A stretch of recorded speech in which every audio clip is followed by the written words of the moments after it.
Welcome back, everybody. Todd here. Today, I wanted to cover the topic of how to live with black bears on your property and how to do it in safety for both you and the bears. We live or our property here is in the northeastern part of the lower peninsula of Michigan. So we're kind of right in the heart of lower peninsula bear country. We have 80 acres that's surrounded on a couple of sides by state land that goes into miles and miles of forest. And most of the ground around here is heavily wooded. There's swamps and bogs and all the kinds of things that bears really like. Last year we got trail cams out on the property all over the place, and so last year we had 5 separate bears, 5 distinctly different bears filmed on the property. And I did, for the first time, have a bear encounter in the yard here. I'll kind of show you that in just a minute. But most of the time, you're never going to see a black bear.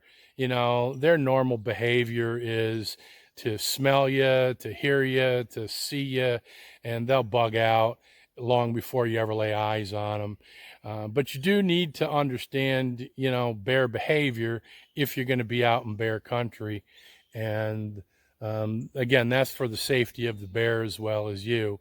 One tip that I would have, though, and a problem that we've had up here, is people will come up from the city, they'll buy a place or they'll come camping or whatever, and they start hanging out bird feeders to try to draw just some of the wildlife in so they can get a better look. And what happens is bears, particularly when they find a bird feeder like that, it's opportunity. So they're creatures of habit, and so all of a sudden they're going to now start checking out every cabin to see if there's a bird feeder, and you create a problem bear, certainly a nuisance bear. And it's not good for the bear, and it's not good for people in the general area. Sow and cubs would have a home range of somewhere between 2 and 3 miles if all of their needs are being met. And a boar, a male bear, is going to have a home range of more like 5 to 7 miles.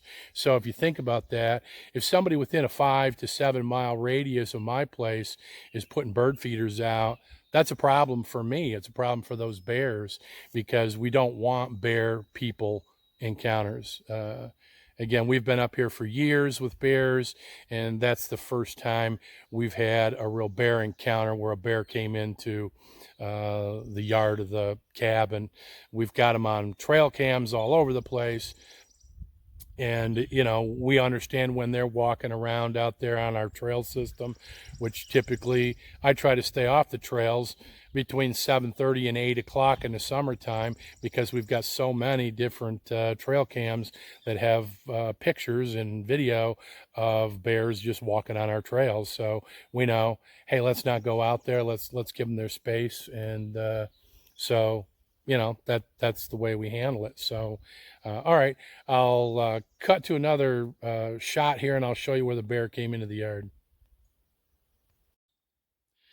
So what you're looking here is the cabin, and right above that propane tank, you see that window. That's the kitchen window. And right over here is a foot trail that leads out into the woods to our trail system.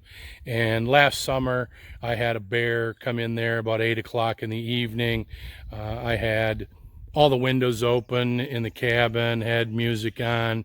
My Jeep was parked out front here, and that bear for sure knew that the yard was occupied, that somebody was here, and yet it came into the yard anyhow. So, that's the first sign, really, that you're in a dangerous situation, again, because black bears should be afraid of you. They shouldn't be walking into your camp.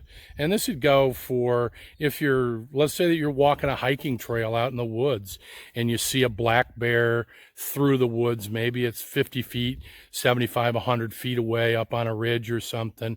If that bear's seeing you, which it probably is, and you're making some noise, which you should be doing, and if that bear doesn't leave, if that bear studies you and stays right there for any length of time, you need to get concerned and make some noise, get big, and get the heck out of there. Get yourself to safety.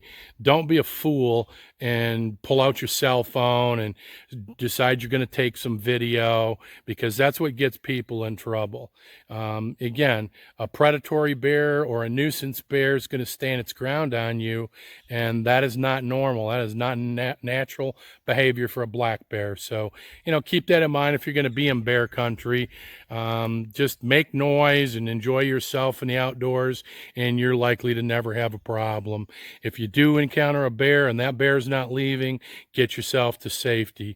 And with the black bear, just be big, be loud, and leave. Don't run, because they're predators, but leave the area and get yourself to safety as soon as possible.